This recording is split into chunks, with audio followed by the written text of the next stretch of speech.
रायगड महाराष्ट्रासह देश विदेशातील ताज्या बातम्या पाहण्यासाठी मॅक्स इंडिया लाईव्ह चॅनलला सबस्क्राईब करा आणि बेल आयकॉन दाबायला विसरू नका. रायगड जिल्हा परिषदेवर लाल बावटा असणं ही जनतेची आणि काळाची गरज. चित्रलेखा पाटील. शेतकरी कामगार पक्ष हा इंडिया आघाडी व महाविकास आघाडीचा घटक पक्ष. चित्रलेखा पाटील. शेकाप व रायगड जिल्हा परिषद हे समीकरण. चित्रलेखा पाटील. देश हुकुमशाहीच्या दिशेने जातोय हे लोकशाहीला घातक. चित्रलेखा पाटील. पाटील कुटुंबीय शेकाप सोडून गेल्याचा मताधिक्यावर परिणाम होणार नाही. चित्रलेखा पाटील. संपूर्ण महाराष्ट्रात रायगड जिल्हा परिषद व पंचायत समिती निवडणुकांची रणधुमाळी सुरू आहे. रायगड जिल्हा परिषद व पंचायत समिती निवडणुकीत आपले वर्चस्व प्रस्थापित करण्यासाठी राजकीय पक्षांची जोरदार मोर्चेबांधणी सुरू आहे. शेतकरी कामगार पक्षही या निवडणुकात जोरदार तयारीने निवडणूक मैदानात उतरलाय.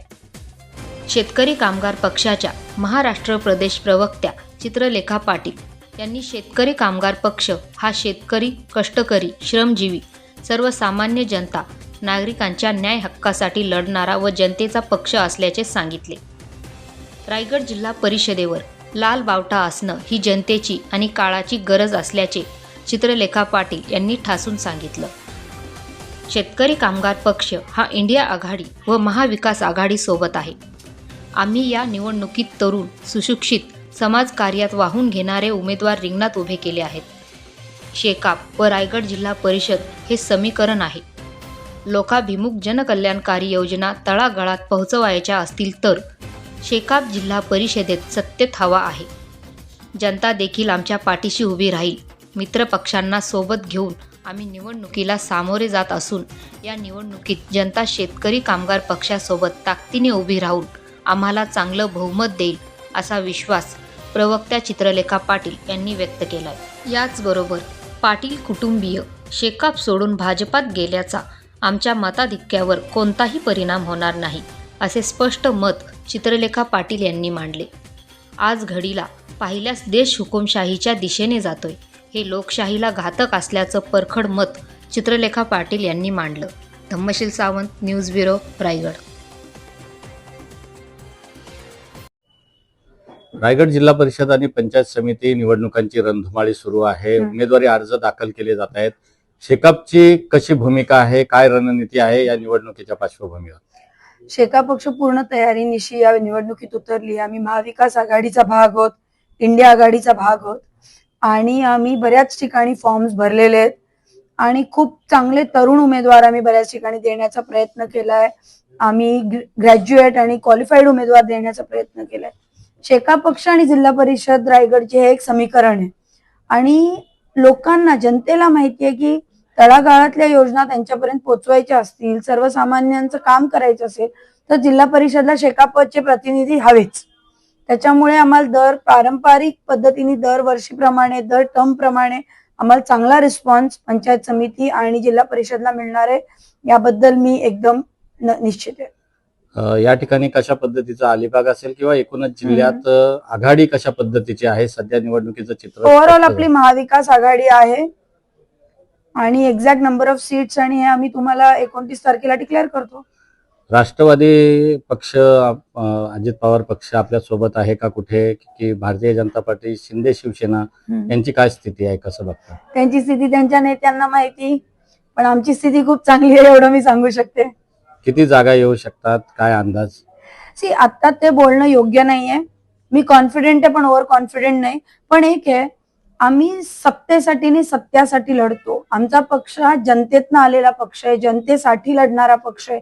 त्याच्यामुळे जिल्हा परिषदेवर लालबावटा असणं ही जनतेची आणि काळाची गरज आहे. अलिबाग नगर परिषदेमध्ये जर आपण पाहिलं तर भारतीय जनता पार्टी देखील पहिल्यांदा ताकदीने उतरली होती. यंदाच्या या जिल्हा परिषद निवडणुकीत देखील त्यांनी आपलं नशीब आजमावत आहेत.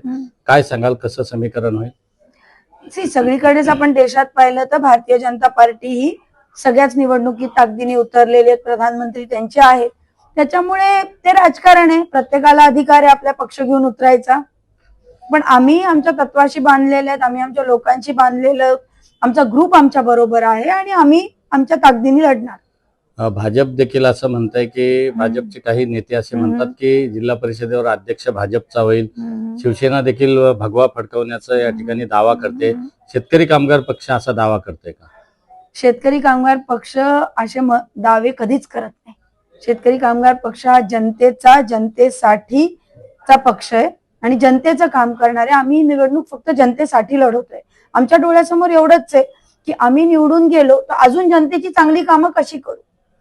पद असतात, येतात जातात, ते वेगळं समीकरण आहे. जेव्हा जेव्हा आमचे आमदार हाऊसमध्ये गेले त्यांनी खूप चांगल्या पद्धतीने सगळे मुद्दे मांडले. तर मला अशी अपेक्षा आहे की आमची मोठी संख्या ही जिल्हा परिषदमध्ये जाणार आणि खूप चांगल्या पद्धतीने जनतेचे प्रश्न तिथे जिल्हा परिषदमध्ये मांडून त्यांना न्याय देणार.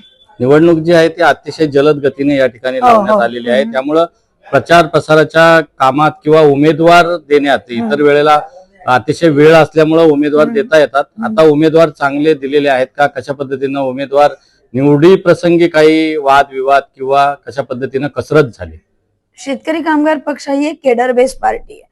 आमच्याकडे व्यक्तीपेक्षा झेंड्याला मानणारी लोक आहेत आणि विचाराला मानणारी लोक आहेत. आणि आमच्याकडे सूचक पण उमेदवार, उमेदवार पण उमेदवार, शिपाई पण उमेदवार, सरचिटणीस पण उमेदवार, या पद्धतीची भूमिका आहे. त्याच्यामुळे आम्हाला काही अडचण नाही झाली. आम्ही वेल प्लॅन्ड होतो.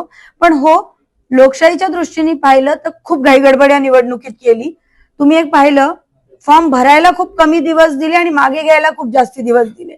तर त्याच्यात संशयास्पद अर्थकारण आहे का असा संशय मनात येतो. आणि प्रचाराला खूप कमी दिवस दिले असं मला वाटतं. ते शासनाने जास्त द्यायला पाहिजे होते. आणि मुळातच ही निवडणूक, मुळातच आपला देश कुठेतरी हुकुमशाहीकडे चाललाय. कारण की मुळातच 5 वर्षांनी व्हायला पाहिजे होती निवडणूक, आज ती एवढ्या वर्षांनी होतीये. हे तुम्हाला किती योग्य वाटतं?